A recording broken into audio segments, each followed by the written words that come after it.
রাধে রাধে বন্ধুরা, তোমরা সবাই কেমন আছো? এই ভিডিওটা ছিল 30শে ডিসেম্বরের 2024। আমি একটা জায়গায় যাচ্ছি, তো কোথায় যাচ্ছি এখন বলবো না, চলো রেডি হয়ে তোমাদের সঙ্গে দেখা হচ্ছে। এই দেখো আমি রেডি হয়ে নিয়েছি, তো আমাকে কেমন লাগছে বলো। বেশি বকবক করবো না, তো আমি প্রথমবার মাকে ছেড়ে ঘুরতে যাচ্ছি টিউশন ট্যুরে। বেরিয়ে তো পড়েছি, কিন্তু আমাদের যেখানটায় স্যার দাঁড়াতে বলেছিল সেখানে গিয়ে দাঁড়িয়েছিলাম, কিন্তু বাস 3 ঘন্টা লেট ছিল। সবাই তো রেগে গিয়েছিল, যাবে না বলেছিল, কারণ এত দেরি। তারপর এলো বাস, কিন্তু বাস আসার পর দেখা গেল বাসে সিটই নেই। তাই জন্য স্যার আবার স্করপিও ঠিক করলো আমাদের যাওয়ার জন্য। আমরা তারপরে যাই রাত 1:30 নাগাদ। একটা বাস আর 2টো স্করপিও গেছিল আমাদের। সারা রাতের জার্নি ছিল, আর সবাই তো মজা করছিল খুব, কিন্তু রাত বাড়তেই সবাই ঘুমিয়ে গেছে। আমি একা ঘুমাইনি, কারণ আমার গাড়িতে ঘুমই আসে না। আমি ঘুমিয়ে পড়েছিলাম এই ভোরের দিকে একটুখানি। তারপর ভোর 5:30টার দিকে আমরা একটু দাঁড়িয়ে চা খেয়ে নিই। এই দেখো পুরো ভোর হয়ে গেছে, আলো বেরিয়ে পড়েছে। আমাদের যাওয়ার কথা ছিল পুরুলিয়ায় মুকুটমণিপুর, শুশুনিয়া পাহাড় আর বিষ্ণুপুর। তো এত লেটে বেরানোর জন্য একটা জায়গা যেতে পারিনি, মুকুটমণিপুর। যেহেতু ট্যুরটা ছিল 2 দিনের, 30শে ডিসেম্বর রাত্রে বেরিয়ে 31 তারিখ ঘুরে রাত্রে গাড়িতে বসে তারপর 1 তারিখ পৌঁছাবো ঘর। এখন আর বেশি বকবক করবো না, তো চলো পুরো পৌঁছে তারপর দেখাচ্ছি ভিডিওটা। আমরা ফার্স্টেই আসি শুশুনিয়া পাহাড়। তো পৌঁছে গেছি এখন শুশুনিয়া পাহাড়ে, আর দেখো ভিউটা জাস্ট ওয়াও। তখন বেজেছিল 8:30 কিংবা 9টা, আর এখানে টিফিনের ব্যবস্থা স্যার করছিল। তো আমরা গিয়ে ব্রাশ ট্রাশ করে ফ্রেশ হয়ে নিলাম, একটু সাজুগুজু করে চলে গেলাম পাহাড়ে উঠতে।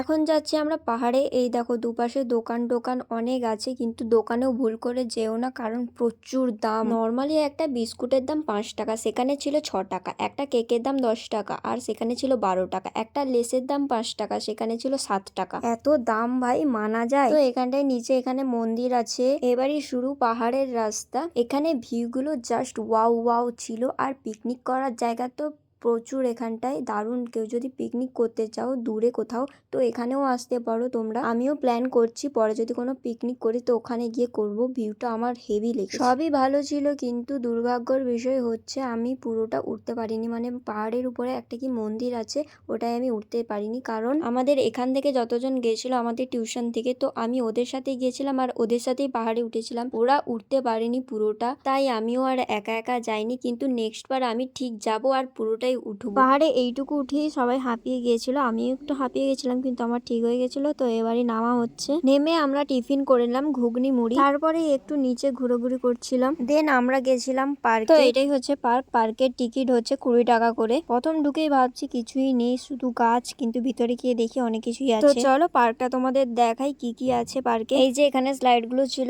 এখানে আমি কম করে 15 বার মতো উঠেছি। দারুণ লাগছিল, কিন্তু মজা হেভি হয়েছে। আর তোমরা এখানটার ভিউটা দেখো, জাস্ট অসাম, মানে কি বলবো। আর এই যে পুকুরটায় কত পদ্ম ফুটেছিল, পদ্ম ফুল। এখানে তো প্রচুর পরিমাণে ফুলের গাছ, তারপরে নার্সারি গাছ অনেক আছে। আমি তো আবার এটাতে উঠে পড়েছি, কি মজা পেয়েছি ভাই, এটা কি বলবো। আর এখানে দেখো কত ফুলের গাছ, অনেক ফুলের গাছ ছিল। আর সব থেকে বড় কথা এই যে ভিউটা পাহাড়ের, এটা সত্যি দারুণ ছিল, কিছু বলার নেই। তোমরা নিজেই দেখো কতটা সুন্দর। আর এটাই দেখো, এটা আমিও উঠে গেছি। এখানে 2টো ভাই বোন ছিল, আমি ওদের চিনিও না, কিন্তু গিয়ে ভাই বোন বলে পটিয়ে নিয়েছি। আর ভাই ওদের পা পেয়ে যাচ্ছে, আমার তো পাই পাচ্ছে না। আর বাইটা এমন জোর ঘুরাচ্ছিল, আমি ভয় পাচ্ছি বলে আরো জোর ঘুরাচ্ছিল, কিন্তু মজাও পেয়েছি। ছোটবেলায় তো এই নাগরদোলাগুলো অনেক বসেছি, কিন্তু এখন আর বসা হয় না। তারপরে অনেক ফটো ভিডিও তুলি আমরা, তো ভিডিওগুলো আমি ইনস্টাগ্রামে পোস্ট করব। তোমরা ইনস্টাগ্রাম চেক করে নিতে পারো, অনিতা পানিগ্রাহী অফিসিয়াল ইনস্টাগ্রামের নাম। আর ছবিগুলো আমি ফেসবুকে পোস্ট করব, তোমরা চেক করে নিও। সেম নামই আছে, অনিতা পানিগ্রাহী। যাই হোক, সেখানে ঘোরার পর স্নান করে জামা টামা চেঞ্জ করে আমরা চলে এসেছি। আর এখানে রান্নাও কমপ্লিট হয়ে গেছে, তো আমরা খেতে বসে গেছি। আর এখানটায় হয়েছিল ফ্রাইড রাইস, চিলি চিকেন, বেগুনি। তোমরা তো দেখেই নিলে। এরপর আমরা বেরিয়ে পড়ি বিষ্ণুপুরের উদ্দেশ্যে। আমরা যখন শুশুনিয়া পাহাড় থেকে বেরোই তখন অলরেডি 4টা কিংবা 4:30 বেজে গেছে। এখানে একটা হাসির কথা বলি, আমি জানতাম আমরা বিষ্ণুপুরে যাচ্ছি এখন, আর যেতে যেতে আমার প্রচন্ড ঘুম পেয়েছিল, আমি ঘুমিয়ে পড়েছিলাম। তারপর উঠে দেখি সন্ধে হয়ে গেছে, তো আমি ভেবেছি কি বাড়ি যাচ্ছি। তো তারপর সবাইকে জিজ্ঞেস করার পর আমি অবাক হয়ে গেছি, আমি যে এতক্ষণ পৌঁছাই। যাই হোক, বিষ্ণুপুরের আগে আগে নেমে আমরা এখন চা একটু খেয়ে নিলাম। আর এইটা হচ্ছে বিষ্ণুপুরের মন্দির। যেহেতু এখানটায় ভিডিও করা অ্যালাউ ছিল না, তাই আমি পুরোটা যাইনি। আমি ফার্স্ট জানতাম না যে ভিডিও করা অ্যালাউ নেই, তাই করে নিয়েছিলাম। একটা দাদা বললো, তাই আমি বন্ধ করে দিয়েছি। এখানে দেখো কত পোড়ামাটির জিনিস আছে, আর এই যে গয়নাগুলো সব পোড়ামাটির। আমার তো দারুণ লাগছিল, কিন্তু মানি নেই, কি করবো ভাই, আমি